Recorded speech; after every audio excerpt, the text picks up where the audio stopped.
A country mouse lived beneath the roots of an old oak tree. His life was simple, gathering seeds and berries, drinking water from the brook. But one day, his cousin, the town mouse, came to visit. He had traveled all night along the road. "I thought I'd startle you," he said, laughing. "How does one survive on such scraps?" The country mouse was unfazed. "It is not much," he admitted, "but it is mine. I am content." The town mouse scoffed. "Content? You mistake contentment for poverty. Come with me to the city, and I will show you what a true feast is." So that evening, the two mice set out along the road. The country mouse followed his cousin, nervous and afraid. The city was a maze of towering buildings and noisy streets. Finally, they reached a grand house. "Here is your feast," whispered the town mouse, leading him to a table laden with food. The country mouse's eyes widened. It was a paradise of golden bread, cheese, and fruit. Just as he reached for a piece of cake, a cat appeared, and the two mice barely escaped with their lives. When they were safe, the country mouse said, "No loaf of bread, no matter how sweet, is worth the pounding of my heart. I would rather eat my simple corn and berries in peace than dine like a king while trembling with every breath." The town mouse nodded, understanding dawning on his face. "Perhaps you are right. My life is full of taste and risk. Yours is plain but safe. Each of us must choose." And so the country mouse returned home to his simple life of peace and quiet, where the corn grew tall and the brook sang softly, and the only fear he knew was the fear of an empty pantry or a winter storm. The oxen had worked all day beneath the burning sun, pulling the heavy plow through the soil until their shoulders ached and their hooves sank deep in the furrows. The farmer had at last unyoked them and led them back to the barn, their great sides heaving with exhaustion, their mouths watering at the thought of the sweet hay stacked high in the manger. The barn smelled of straw and earth, cool and dark compared to the blazing fields, and the oxen pressed eagerly forward, ready to eat and rest. But as they lowered their heads to the manger, they stopped short. For there, sprawled across the fresh hay as though it were a bed made just for him, lay the farmer's dog. His paws stretched wide, his tail flicked lazily, and his eyes glared with a warning gleam. The oxen blinked in confusion. "Dog," one of them rumbled gently, "move aside. We are hungry. This hay is not for you, but for us." The dog bared his teeth, a growl rumbling in his throat. Though the hay gave him no nourishment, though it was not meant for him, he snapped at them fiercely whenever they drew near. His voice rang sharp in the rafters. "Keep away. This is mine now." The oxen, weary and starving, tried again. They stepped forward, their eyes pleading, their mouths open to take the food they had earned with their labor. But the dog lunged, his fangs flashing, his bark echoing. He did not eat the hay, he could not eat the hay, but he would not let them touch it either. The oxen withdrew, lowering their heads in despair. All night the barn echoed with the oxen's sighs of hunger and the dog's sharp, possessive growls. The cat crept in at one point, curious, and watched from the rafters. She shook her head at the sight. "Foolish dog," she murmured. "What madness is it to keep from others what you cannot use yourself?" But the dog only snarled at her too, his eyes glittering with a strange, jealous pride. By morning, the farmer entered the barn and saw the scene. His oxen stood gaunt and weary, their eyes heavy with hunger, while his dog crouched snarling over the hay, snapping at anything that came near. The farmer's face darkened. "You wicked creature," he said sternly. "You eat no hay yourself, yet you deny it to those who do. You would rather starve my beasts than share what is not even yours." He seized a stick and drove the dog out, scolding him all the way. The oxen, at last, bent their great heads to the manger, chewing gratefully, their strength slowly returning. But the dog slunk away into the yard, his pride wounded, but his stubbornness unbroken. In his heart he still thought, "If I cannot have it, neither shall they." And so his folly was remembered, whispered in fields and homes alike, that envy gains nothing, that spite feeds no belly, and that to deny another what you cannot use yourself is the cruelest foolishness of all. The story spread far, told by parents to their children, by farmers to their apprentices, by travelers at the crossroads. The phrase "dog in the manger" became a curse for the selfish, a reminder for the jealous, a warning to any who would hoard what brings them no joy, yet deny it to those who need it most. And though the hay was eaten, though the oxen grew strong again, the image of the snarling dog remained sharper than his teeth. The picture of envy's emptiness, of selfishness laid bare. And so the tale endured, passed from mouth to mouth, from age to age, a lesson carved deeper than hunger, that the miser and the envious will never taste the sweetness of what they guard, and that in seeking only to deny, they deny themselves most of all. The old woman lived in a crooked little house at the edge of the village, her roof sagging, her shutters rattling, but her eyes still sharp with suspicion. She was poor, but she guarded the few coins she owned with a fierceness that made her neighbors shake their heads. She trusted no one, not even those who came to help her, for she was certain everyone plotted to take what little she had. Yet her body was failing, her joints stiff, her breath shallow, and her nights filled with coughs that rattled like dry sticks in the wind.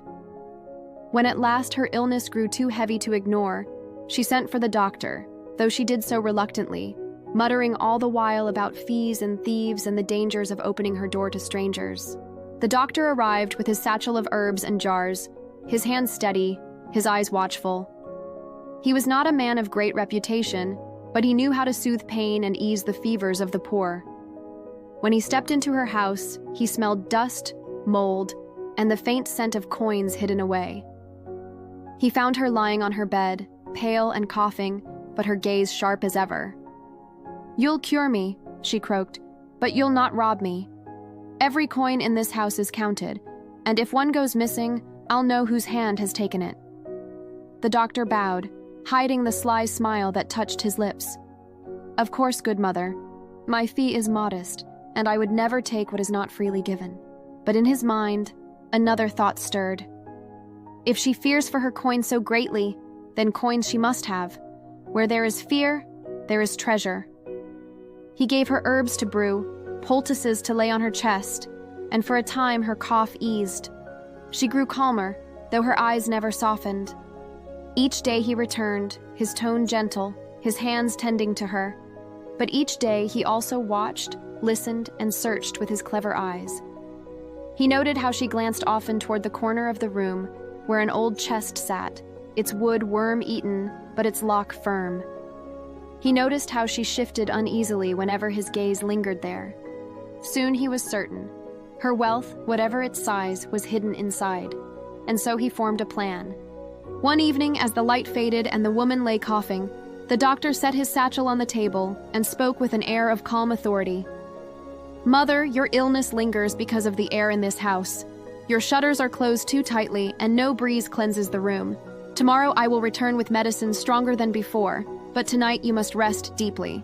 Close your eyes, trust my care, and soon your strength will return." She eyed him suspiciously, but fatigue weighed heavy on her. At last she nodded, mumbling, "See that you do your work honestly." The doctor prepared a draught from his satchel, herbs that would not cure but would make her sleep heavily. She drank, grimacing at the bitterness, and within minutes her breath slowed, her body sinking into the mattress. Her snores filled the crooked house.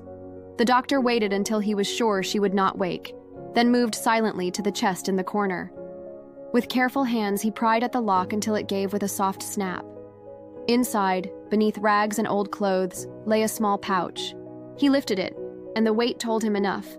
Coins, perhaps not a fortune, but enough to make his eyes gleam. He slipped it into his coat, closed the chest, and left the house with the quiet tread of a thief. Morning came, and with it the woman's groans. She rose slowly, still weak, and called for the doctor. But when she dragged herself to the chest, fearing for her treasure, she found the lock broken, the pouch gone. Her cry split the air, a sound of fury more than grief. "The villain! The liar! He has robbed me under the guise of healing." Her neighbors gathered, and when she told them, their faces hardened. Some had doubted the doctor before, but now they were certain. Word spread quickly through the village, and by the time the doctor arrived later that day, his satchel swinging innocently at his side, a crowd waited at her door. The old woman pointed a shaking finger at him. "There! That's the thief! He stole my coins while I slept. pretending to heal but striking like a viper. The doctor tried to protest, his words smooth as always. Good neighbors, she is old, her mind clouded by illness. I gave her medicine, and she dreams wild things. Would you take the word of a fevered crone over a man of skill? But the people were not convinced. They searched his coat, and when they found the pouch of coins tucked inside, the truth stood plain. Murmurs rose, eyes narrowed, and hands gripped stones. The doctor, caught and cornered, could only stammer excuses, but none would listen. He was driven from the village in disgrace, his satchel torn from him, his reputation destroyed. As for the old woman, though she regained her treasure, her heart grew no softer. She lived on with her suspicion, her coins hidden once more, her door barred to strangers. But her tale spread farther than her voice, carried by those who had seen deceit dressed as kindness. And the lesson endured, that those who use the trust of the weak for their own greed will be revealed in the end, and that dishonesty, though cunning, is a poison that consumes itself. And so the story of the old woman and the doctor became a warning whispered through markets and fields. Beware of those who wear kindness like a mask, for behind it may lurk sharper teeth than any sickness could bring. The wolf prowled along the edge of the pasture just as the last colors of sunset bled into the horizon. His eyes glowed yellow in the half-light, his ears twitched at every rustle of grass, and his stomach groaned with hunger. All day he had stalked through the forest, but the deer had been too quick, the rabbits too clever, the pheasants too wary. Now the field stretched before him, dotted with white shapes moving slowly in the dusk. Sheep. Fat, gentle, foolish sheep, their heads bent to the grass, their bodies close together like clouds fallen to earth. The wolf licked his lips, but he knew well enough that the shepherd was never far, and the dogs with their sharp teeth would not hesitate to tear him apart if they saw his shadow. He crouched low, his belly against the earth, his mind working as feverishly as his hunger churned. He could not rush blindly, not tonight. He needed cunning greater than the shepherd's watch. As the last rays of light faded, the shepherd called his flock toward the pen. They bleated obediently, trotting along the worn path, and the wolf watched closely, eyes narrowed. Then, just as the final stragglers passed, he noticed something. The skin of a sheep, newly shorn, discarded on the grass where the shepherd had been trimming wool earlier. The wolf's gaze sharpened. Slowly, a plan curled through his mind like smoke. When the pen closed, when the shepherd's back was turned, the wolf crept silently forward and seized the fleece in his jaws. He shook it out, draped it across his body, and pulled it snug around him. The scent of lanolin clung to the wool, the pale tufts clung to his dark fur, and when he glanced down at himself, even his own eyes were fooled. He looked like a sheep, perhaps a little broader, a little leaner, but in the dark, who would notice? He grinned, baring his teeth beneath the soft disguise. With this, he would not need to chase or fight. He would walk among them, and they would welcome him as one of their own. The next morning, the sun rose golden over the pasture, and the shepherd led his flock out again. Among them walked the wolf in his stolen skin, his head lowered, his steps awkward but passable. The dog sniffed the air but caught only the heavy scent of wool. The sheep, sleepy and trusting, accepted him without question. They grazed, nibbled, and bleated as they always did, pressing close in their herd, and the wolf moved with them, his heart pounding with the thrill of his deception. His belly growled with impatience, but he told himself to wait. To pounce too soon would ruin everything. Better to follow them, to walk with them, until the shepherd's guard was down. Then he could take his pick of the fattest sheep, perhaps more than one, and slip away without notice. All day he endured the taste of grass brushing against his muzzle, the closeness of the flock pressing against his sides. He listened to their soft bleating, their foolish chatter about the sweetness of the grass, the coolness of the brook, the warmth of the sun. He bit back laughter, marveling at how easy they were to fool. At one point, a lamb stumbled against him, bleating, "Stay close, sister, the dogs frighten me."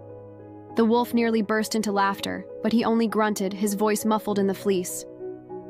The lamb nestled against him, and his hunger sharpened almost unbearably. He wanted nothing more than to seize it right there, to feel its bones crunch between his jaws. But he forced himself to wait, his yellow eyes fixed on the shepherd, biding his time. Evening came again, and the flock was herded back into the pen. The wolf slipped inside with them, his heart drumming wildly. The shepherd counted, the dogs circled, and no one noticed the shadow in their midst. The gate closed, and the sheep settled to sleep. The wolf grinned in the darkness. At last, no dogs watching, no shepherd awake, only soft bodies pressing against him, trusting him. He waited until the breathing around him slowed, until the stars glittered high above, then stretched his claws and bared his teeth. But fate is never so simple, and greed blinds even the cleverest hunter. That very night, the shepherd rose quietly from his bed. He had promised a feast to his household the next day, and he meant to slaughter one of his sheep at dawn. With his knife in hand, he went to the pen, choosing at random in the dark. His eyes swept across the sleeping flock until they rested on the largest shape, a sheep that seemed strong and fat in the shadows. Without hesitation, he seized it by the fleece. The wolf had no time to react. A rope tightened around his legs. A blade flashed in the dim light, and only when the shepherd dragged him toward the fire did the fleece slip and fall away. Gasps filled the night as the shepherd and his dogs saw the truth. The wolf himself, caught in his own deception, destined for the very fate he had planned for the sheep. The shepherd shook his head grimly, his eyes cold. "So," he muttered, "the hunter came to steal, but instead he has been caught." The dogs growled, circling, their teeth bared. The sheep, wide-eyed and trembling, pressed together, staring at the monster they had welcomed as kin. The wolf snarled, twisted, and fought, but his cunning had betrayed him, and his strength was nothing against the rope and the shepherd's will. By dawn, the tale was already spreading across the countryside, told with shaking heads and raised eyebrows. Farmers whispered to their children, "Beware those who wear the skin of another, for they may hide teeth beneath." Shepherds muttered it to one another at markets, reminding themselves to look twice at what seemed too ordinary. And the sheep themselves, though they were not wise creatures, never forgot the night they had trusted a false brother and nearly paid the price. The wolf's lesson was clear, carved into every retelling. Disguises may trick the eye, flattery may dull suspicion, but deceit carries its own destruction. For those who hide their malice in borrowed clothing will one day be revealed, and the punishment will be swifter than the crime. And so the story endured, carried on the wind, a warning sharper than any tooth or claw,